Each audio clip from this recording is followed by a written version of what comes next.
नमस्कार, आप देख रहे हैं सिटी सेंटर शो। मुंबई से मैं हूं पूजा भारद्वाज। शो की शुरुआत कर रहे हैं उत्तराखंड के हाल ही में नए मुख्यमंत्री बने तीरथ सिंह रावत के अजीबोगरीब बयान के साथ। उन्होंने महिलाओं पर बयान दिया। उन्होंने कहा कि अगर महिलाएं फटी हुई जीन्स पहनेंगी तो संस्कार क्या देंगी।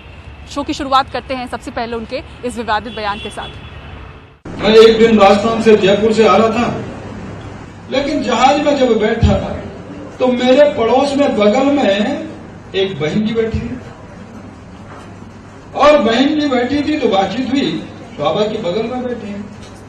लेकिन मैं जब उनकी तरफ देखा तो नीचे गमबूट थे, जब और ऊपर देखा तो घुटने फटे थे, हाथ देखे तो कई कड़े थे। लेकिन जब ये घुटने देखे, बच्चे दो साथ में उनके थे। मैं कहा बहन जी कहां जाना है? दिल्ली जाना है। हस्बैंड कहां है? जीएनयू में प्रोफेसर है। तुम क्या करती हो? मैं एनजीओ चलाती हूं। एनजीओ चलाती है, घुटने फटे दिखते हैं, समाज के बीच में जाती हो, बच्चे साथ में हैं, क्या संस्कार दोगे? और राजधानी दिल्ली से सामने आया एक और वायरल वीडियो इंसानियत को शर्मसार करता है। दिल दहला देने वाली ये घटना है जहां एक बेटे ने गुस्से में अपनी बुजुर्ग मां को इतनी जोर का थप्पड़ मारा कि उनकी मौत हो गई। आरोपी बेटे को गिरफ्तार कर लिया गया है। जिस मां ने 9 महीने कोख में रखा, उंगली पकड़कर चलना सिखाया, पढ़ाया लिखाया, अपने बेटे को एक काबिल इंसान बनाने की कोशिश की, उसी बेटे ने अपनी मां को ऐसा जोरदार थप्पड़ मारा कि 76 साल की बुजुर्ग मां सड़क पर गिरी तो उठ न सकी। उसे अस्पताल ले जाया गया तो उसकी मौत हो गई। सामाजिक ताने बाने को झकझोर देने वाली ये घटना दिल्ली के बिंदापुर इलाके में 15 मार्च को हुई। पार्किंग में ताला लगाओ था, यही हमारे हस्बैंड ने बोला था कि ये ताला खुलवा दो उनको जो ऊपर फ्लोर में है। तो उन्होंने नहीं खोला और उन्होंने बोला ये पार्किंग में आ रही है। उसके बाद हम जब अपने गेट के बाहर खड़े थे गली में, तो माता जी को, उनके लड़के को जो भी गुस्सा आया जैसे भी, और फिर उसके बाद वो माता जी गिर गए उनके वो। आरोपी बेटे ने बिना पुलिस को जानकारी दिए मां का अंतिम संस्कार भी कर दिया। लेकिन जब घटना का वीडियो वायरल हुआ तो पुलिस ने केस दर्ज कर बेटे को गिरफ्तार कर लिया। एक शख्स अपनी मदर को जो है स्लैप कर रहा है। स्लैप के बाद में जो लेडी गिर जाती है, 70 प्लस उसकी एज है, और लेटर ऑन सब्सिक्वेंटली उसकी डेथ हो जाती है। और ये इंसिडेंट जो है लेटर ऑन रिवील हुआ। सब्सिक्वेंटली उसके ऊपर जो है लीगल एक्शन ले लिया गया है 304 और 201 IPC में, और जो अक्यूज है उसको अरेस्ट कर लिया गया है। पुलिस के मुताबिक वारदात की वजह पार्किंग को लेकर मृतक के बेटे और उसके किराएदार के बीच झगड़ा हुआ। दरअसल मृतक की बेटी ने घर के पार्किंग एरिया में एक दुकान भी खोली हुई है।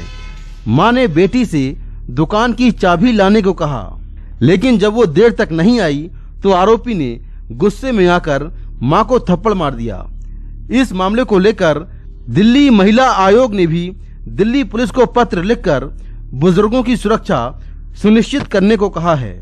नई दिल्ली से मुकेश सिंह, NDTV इंडिया। इधर इलाहाबाद यूनिवर्सिटी की वीसी संगीता श्रीवास्तव ने प्रयागराज के डीएम को खत लिखकर कहा है कि उनके बंगले के पास मौजूद मस्जिद के लाउडस्पीकर से अजान की जो आवाज आती है उससे उनकी नींद में खलल पड़ती है और इससे उन्हें निजात दिलाया जाए। उनका जो ये खत है वो चर्चा में है। कमाल खान की रिपोर्ट देखिए। प्रयागराज में क्लाइव रोड की इस मस्जिद से सुबह 5:30 बजे के करीब होने वाली अजान से इलाहाबाद यूनिवर्सिटी की वीसी साहबा की नींद में खलल पड़ता है। मस्जिद उनके बंगले के पास ही है। उन्होंने डीएम को एक खत में लिखा है कि रोज सुबह करीब 5:30 बजे के आसपास मस्जिद के मौलवी की अजान से मेरी नींद टूट जाती है और फिर नहीं आती। नतीजे में मुझे सिर दर्द हो जाता है और दिन के काम पर भी असर पड़ता है। मैं किसी मजहब के खिलाफ नहीं हूं, लेकिन अगर बिना लाउड स्पीकर के अजान हो तो किसी को खलल नहीं पड़ेगा। संविधान भी नागरिकों के धर्मनिरपेक्ष सहअस्तित्व की बात कहता है। इसे पूरी तरह लागू होना चाहिए। कृपया इस तेज अजान से पीड़ित लोगों की जिंदगी में थोड़ा शांति बहाल करें। अजान लोगों को नमाज के लिए मस्जिद में बुलाने के लिए दी जाती है। दुनिया की पहली अजान मदीने में मस्जिद कुबा में हुई थी, जिसे पैगंबर मोहम्मद साहब के कहने पे बिलाल नाम के एक शख्स ने दी। 20वीं सदी में लाउडस्पीकर की इजाद के बाद मस्जिदों में लाउडस्पीकर से अजान शुरू हुई। इसका मकसद दूर दूर तक लोगों को नमाज के वक्त की इत्तला देना है। लाउडस्पीकर का मजहब से कोई ताल्लुक नहीं है।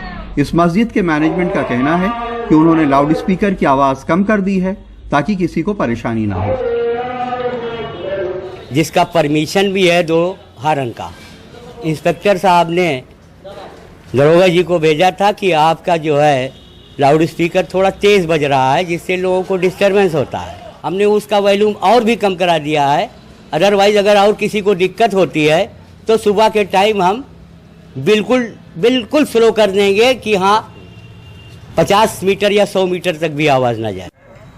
हाई कोर्ट का आदेश है कि लाउडस्पीकर रात 10 बजे से सुबह 6 बजे के बीच नहीं बजेंगे। शोर की भी सीमा तय है, लेकिन लोग इसे नहीं मानते। हर जगह सड़कों पे धार्मिक आयोजन होते हैं। इनमें उर्स, मीलाद, भगवती जागरण, दुर्गा पूजा, रामलीला शामिल हैं। सड़क पे पंडाल लगा के शादी विवाह और बर्थडे में शोर होता है। बारात 10 बजे के बाद भी सड़कों पे शोर मचाती चलती है। दिवाली में तय वक्त के बाद आतिशबाजी का भारी शोर होता है। हाई कोर्ट की रोक के बावजूद कांवड़िये तेज डीजे बजाते हैं।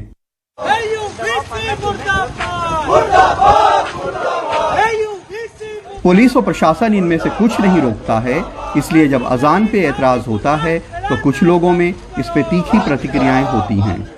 इस मुल्क में तमाम लोग एक दूसरे के मजहब की पूरी तरीके से एक दूसरे के मजहब का इज्जत और एहतराम करते हैं और यही वजह है कि हमेशा से मस्जिदों से अजानें और मंदिरों से कीर्तन भजन की आवाजें फिजा में गूंजती रहती हैं। कभी किसी के नींद में उससे खलल नहीं आया करता है। तो इस वजह से इस तरीके की बातें करना बेमाने हैं। पुलिस का कहना है कि वो तय करेगी कि कानून का पालन हो। इस पर मैं तत्काल अध्ययन करके कार्रवाई करूंगा जिससे कि जो माननीय उच्च न्यायालय और उच्चतम न्यायालय का आदेश है उसका अनुपालन किया जाए। जब लाउडस्पीकर का आविष्कार नहीं हुआ था तब भी दुनिया में धर्म था, और अगर दुनिया से लाउडस्पीकर चला जाएगा तब भी दुनिया में धर्म रहेगा। इसलिए लाउडस्पीकर को बिला वजह का मुद्दा नहीं बनाना चाहिए। लेकिन जहां तक नॉइस पोल्यूशन के कानून का सवाल है तो इसे देश के हर नागरिक के ऊपर बराबर से लागू होना चाहिए। अगर नहीं होगा तो लोगों में रिएक्शन होना स्वाभाविक है। इलाहाबाद में नितिन गुप्ता और लखनऊ में राजेश के साथ कमाल खान, एनडीटीवी इंडिया। और अब बात करते हैं पश्चिम बंगाल की, जहां कुछ ही दिनों में चुनाव होने वाले हैं और आज तृणमूल कांग्रेस ने अपना घोषणा पत्र जारी कर दिया है। इसमें लोगों के लिए रोजगार से लेकर किसानों की मदद के लिए बड़े बड़े वादे किए गए हैं। मोनिदीपा बनर्जी की ये रिपोर्ट देखिए।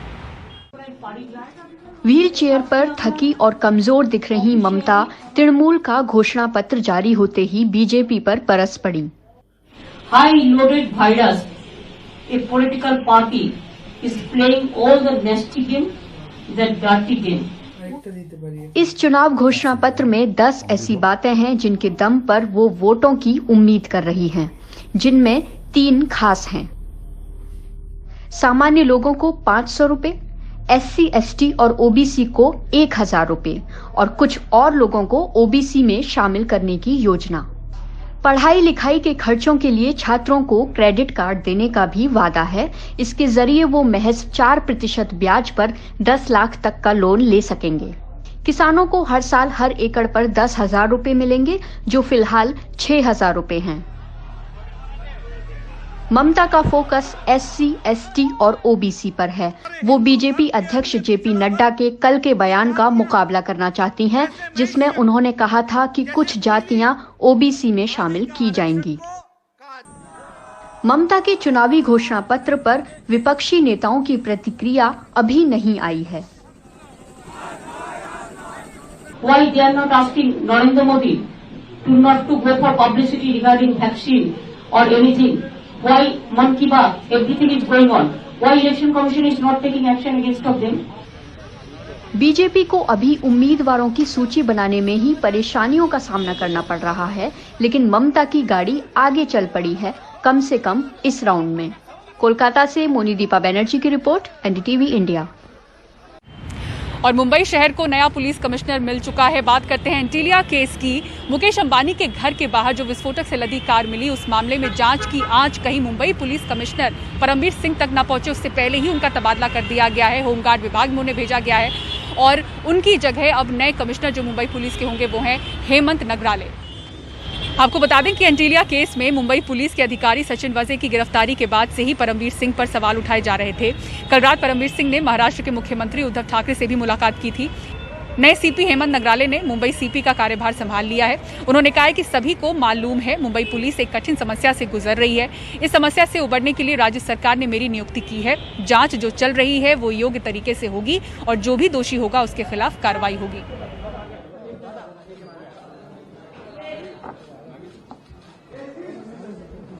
दिल्ली से टनकपुर जा रही जनशताब्दी एक्सप्रेस आज करीब 35 किलोमीटर उल्टी दिशा में चली।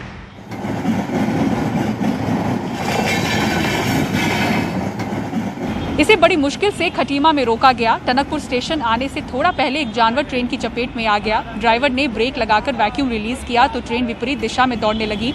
ट्रेन में जो लोग बैठे थे वो काफी डर गए। ट्रेन को खटीमा में किसी तरह से रोकने के बाद मुसाफिरों को बस से टनकपुर भेजा गया।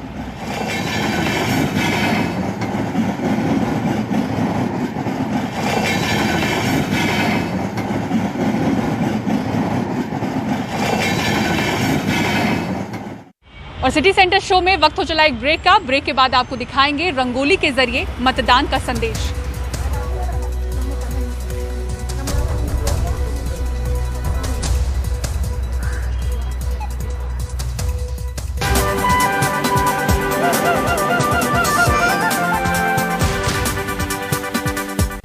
रामेश्वरम में रंगोली के जरिए मतदान का संदेश देने की मुहिम शुरू की गई है। 100% मतदान के लिए जागरूकता बढ़ सके इसलिए कार्यक्रम किया गया। ये कार्यक्रम जिला कलेक्ट्रेट में रखा गया था। रंगों से लिखा गया your vote is your voice.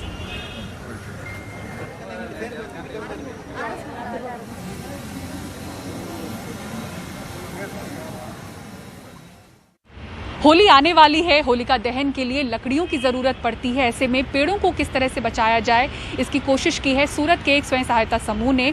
उन्होंने गाय के गोबर से लकड़ियां बनाई हैं।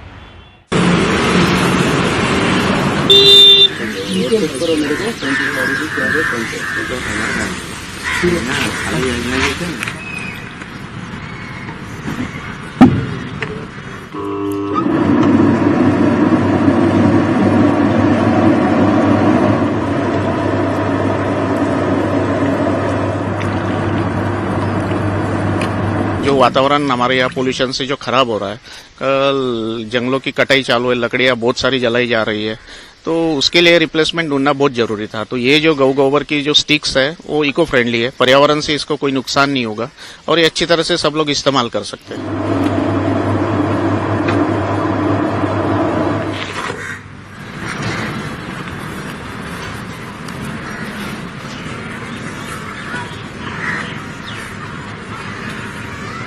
जैसे अभी त्योहार आ रहे हैं, होली का त्योहार है, या जैसे कि शमशान भूमि में हम जैसे लकड़े को जलाते हैं, लकड़े से जलाते हैं, तो उसकी जगह पे अगर ये गाय के गोबर से बना स्टिक का उपयोग हम करते हैं तो ये बहुत ही अच्छी बात है। इससे गायों की रक्षा होगी और जो गौशालाएं हैं उनको कहीं ना कहीं जो लॉस हो रहा है वो कम से कम नहीं होगा और गायें बचेगी। ओगड़े नहीं लाकड़ा करता ઓગળી તો જાય ને છાણ ભીનો થાય રોજનો એમ કે ટ્રેક્ટર અમને આપજો તો રોજનો આપી શકે ને। और मुंबई के सीएसटी से सिटी सेंटर शो में फिलहाल मुझे दीजिए इजाजत। खबरों के लिए देखते रहें एनडीटीवी इंडिया। नमस्कार।